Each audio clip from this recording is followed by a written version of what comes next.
बिस्मिल्लाहिर्रहमानिर्रहीम अस्सलाम वालेकुम। लास्ट लेक्चर में हमने जीडीपी को डिस्कस कर रहे थे। इसी लेक्चर को इंशाल्लाह आज हम कंटिन्यू करेंगे और इसके अंदर हम समझेंगे कि जीडीपी क्या होता है, क्योंकि जीडीपी इकोनॉमिक डेवलपमेंट में बहुत ही ज़्यादा इंपॉर्टेंट कंपोनेंट है, इसको समझना ज़रूरी है। तो जीडीपी हमने अभी क्या डिस्कस किया था, जी फॉर ग्रॉस होता है, ग्रॉस मतलब होता है without any deduction. D for domestic होता है, डोमेस्टिक मतलब with in a certain territory, territory मतलब किसी मखसूस इलाके में, एक मखसूस कंट्री के अंदर, मतलब वो डोमेस्टिक हो गया। प्रोडक्ट मतलब क्या होता है, गुड्स एंड सर्विसेज। जब भी हम प्रोडक्ट मतलब कर देंगे तो प्रोडक्ट में भी क्या होती है, गुड्स भी होती है और सर्विसेज भी होती है। गुड्स और सर्विसेज क्या होती हैं भाई, सिंपल सी बात है। गुड्स क्या होती है, goods intangible in nature. Tangible क्या होती है, यू कैन टच, जिसको तुम छू सको वो गुड्स है। तुम इस मार्कर को छू सकते हो, तुम सेलफोन को छू सकते हो, कार को छू सकते हो, तुम घर को छू सकते हो। These all are what is goods. Services क्या है, definitely they are intangible in nature. ये इंटेंजिबल है, सर्विसेज को यू कैन नॉट टच। अब मैं अगर आपको लेक्चर डिलीवर कर रहा हूँ तो ये एक नॉलेज है, you can not touch your knowledge, you can not touch your feelings. Doctor आपको कोई सजेशन दे रहा है, आप जाते हो, वो आपको डायग्नोस करता है, वो आपको एक सजेशन देता है कि भाई आप ये काम करना, ये नहीं करना, तो you can not touch that particular जो डायग्नोस कर रहा है या आपको एक कंसल्टेंसी प्रोवाइड कर रहा है। इसी तरह जो गवर्नमेंट सर्विसेज दे रही है, आप उन सर्विसेज को नहीं। कारपेंटर अगर आपका घर का कोई गेट रिपेयर कर रहा है तो यू कैन नॉट टच उसकी, वो स्किल्स हैं जब भी तो वो कर रहा है। तो सर्विसेज क्या है, सर्विसेज वो होती हैं कि which is intangible in nature, और गुड्स क्या होती हैं जो टेंजिबल होती हैं, जिनको आप छू सकते हो। और इकोनॉमी हमारी डिवाइड होती है गुड्स एंड सर्विसेज पे।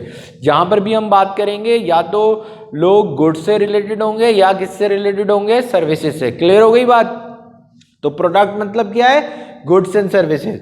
अच्छा, अब हम इसकी एक फॉर्मल डेफिनेशन है वो क्या है, it is the money value. भाई हम सारी गुड्स को उठा के नहीं ले लेंगे, जब भी जीडीपी की बात करेंगे सारा वीट ले आओ, सारा शुगर ले आओ, सारी गाड़ियां ले आओ, सारे जितने घर बने उनको एक जगह इकट्ठा कर लो, नहीं। हम उन तमाम चीज़ों की मनी वैल्यू को कैलकुलेट करते हैं। हम किसको कैलकुलेट करते हैं जीडीपी में, मनी वैल्यू को। It is the money value of all final goods and services. ये जीडीपी क्या होती है, मनी वैल्यू होती है all final goods and services. अच्छा, ये इंपॉर्टेंट है, फाइनल गुड्स एंड सर्विसेज क्या है। देखो, हम सिर्फ फाइनल गुड्स एंड सर्विसेज लेते हैं, हम वो चीजें नहीं लेते जो किसी चीज को फर्दर प्रोड्यूस करने में इस्तेमाल हो रही है। हम एक बहुत सिंपल सी एग्जाम्पल लेते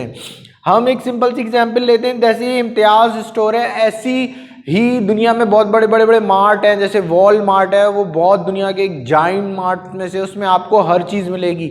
वहाँ आप कार भी परचेज कर सकते हैं, ज्वेलरी भी परचेज कर सकते हैं, फूड आइटम भी परचेज कर सकते हैं, आप हर चीज़ परचेज कर रहे हैं। अच्छा, तो अब अगर आप उसके अंदर जीडीपी कैलकुलेट कर रहे हैं तो ये बहुत सारी प्रोडक्ट है ना, सपोज कर लो, ठीक है। और ये आपका एक कैश काउंटर है, यहाँ पर बंदा बैठा हुआ है, उसने कंप्यूटर लगाया हुआ है। तो जैसे ही आप यहाँ से वो प्रोडक्ट स्कैन करेगा, उसके पास स्कैनर है, तो यहाँ से वैल्यू ऐड होती रहेंगी, $500 समथिंग सो ऑन।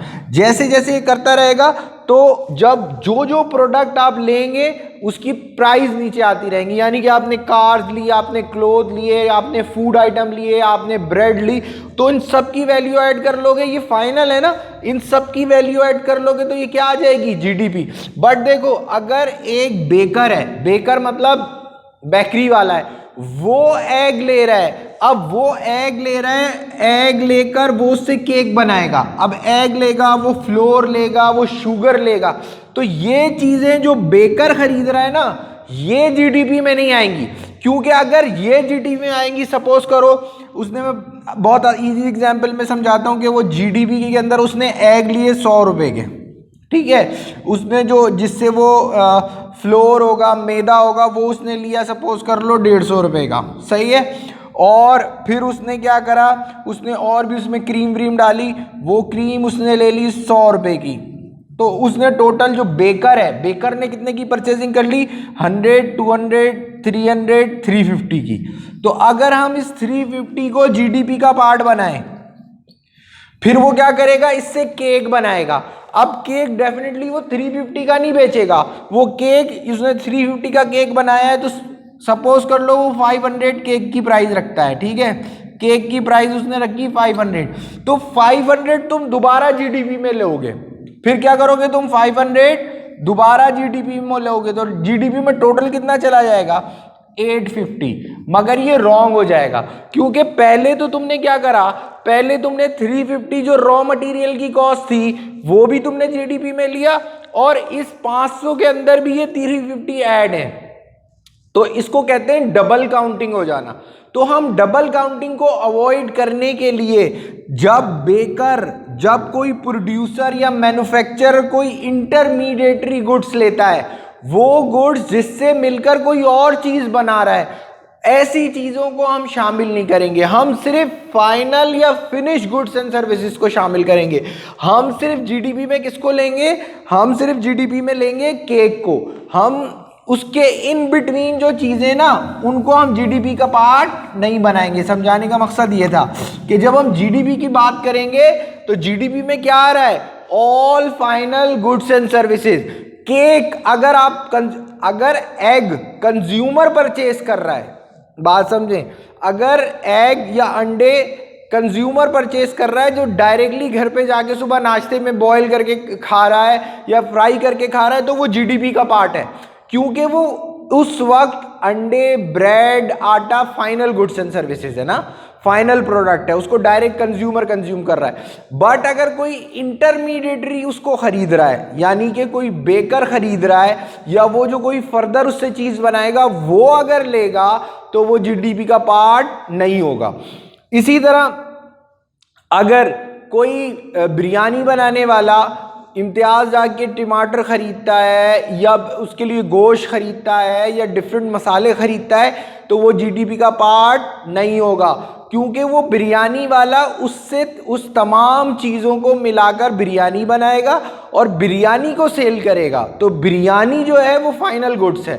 तो फिर अगर हम जीडीपी 2 दफ़ा लेंगे तो जीडीपी हमारी ओवर स्टेटेड हो जाएगी, gross domestic product over stated हो जाएगी, क्योंकि रॉ मटेरियल की कॉस्ट एक दफ़ा तुमने ले ली और जब फाइनल गुड्स आपने प्रोड्यूस की तो उसमें भी रॉ मटेरियल की कॉस्ट इंक्लूड है।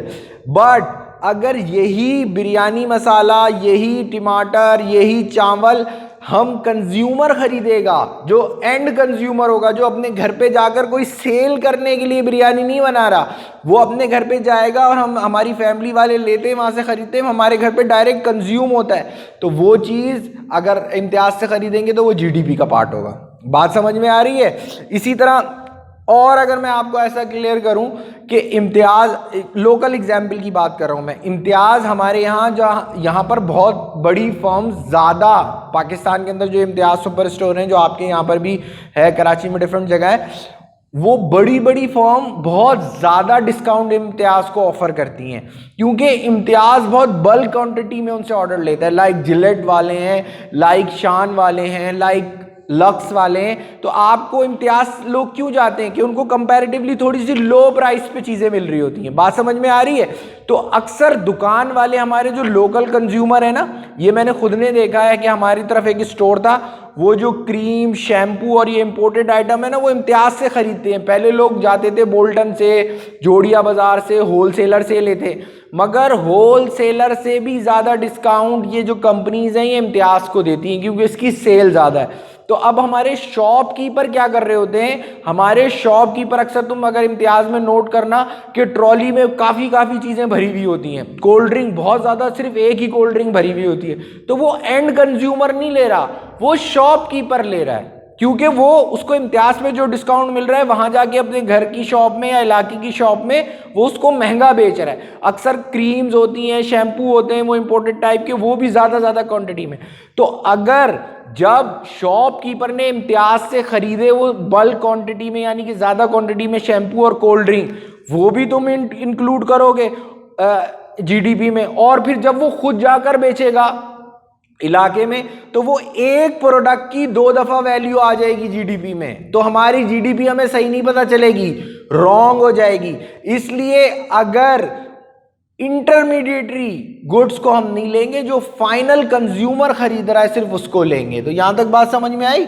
It is the money value of all final या finish goods and services produce within a country, within a country तुम्हारे मुल्क के अंदर रहते हुए। ठीक है जी, इसको अभी हम यहीं से इंशाल्लाह नेक्स्ट लेक्चर में अपने कंटिन्यू करेंगे।